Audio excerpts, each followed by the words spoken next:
അങ്ങനെ പോളണ്ടിലേക്കുള്ള visa processing start ചെയ്തു. എൻ്റെ ഫ്രണ്ട്സ് തന്നെയാണ് കേട്ടോ വിസയുടെ കാര്യങ്ങളൊക്കെ ചെയ്യേണ്ടായിരുന്നത്.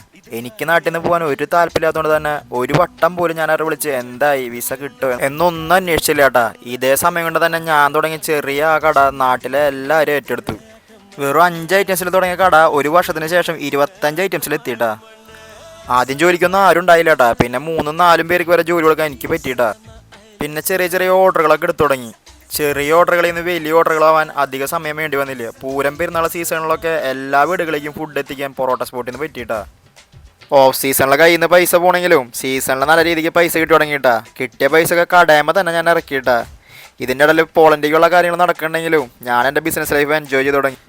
ലാസ്റ്റ് കടയിൽ അൽഫാമും തുടങ്ങി. ഇതിനൊക്കെ കാരണം എൻ്റെ കഴിവ് മാത്രമല്ല കേട്ടാ, ഞാൻ എൻ്റെ കൂടപ്പുറപ്പുള്ള പോലെ കൊണ്ടുനടക്കണ എൻ്റെ കസ്റ്റമേഴ്സ്. കട പൂട്ടിക്കാൻ ഒരുപാട് പേര് നോക്കിയപ്പോഴും എൻ്റെ കൂടെ കട്ടയ്ക്ക് നിന്നത് എൻ്റെ കസ്റ്റമേഴ്സാണ് കേട്ടാ.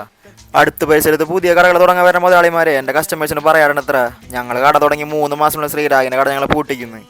അവസാനം അവർ തുടങ്ങിയ കട വാങ്ങാൻ പറ്റുമെന്ന് അന്വേഷിച്ച് എൻ്റെ അടുത്തേക്ക് അവർ വന്നിട്ടുണ്ടെങ്കിൽ അത് തന്നെയല്ല എൻ്റെ വിജയം. നമ്മളായിട്ട് ആരുടെ അടുത്തേക്ക് മത്സരത്തിന് പോവാറില്ല. ഇങ്ങോട്ട് വന്നു കഴിഞ്ഞാൽ വെറുതെ ഇരിക്കാറുമില്ല, ജീവിച്ചു പോകണ്ടേ. ബാക്കി വിഷയങ്ങളൊക്കെ അടുത്ത വീഡിയോയിൽ പറയാം. അപ്പം ശരി, ബായ്.